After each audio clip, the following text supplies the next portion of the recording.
Express 616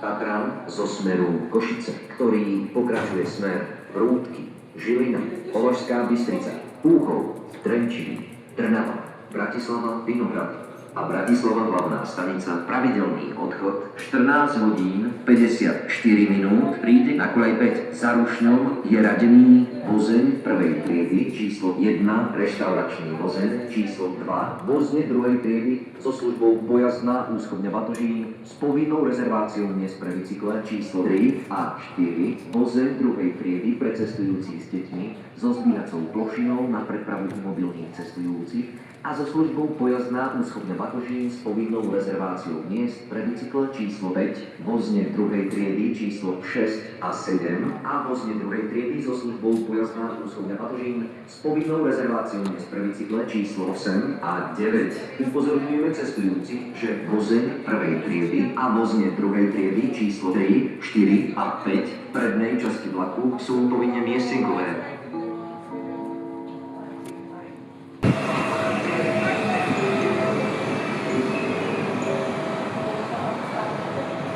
Stanica Kráľova, Express 616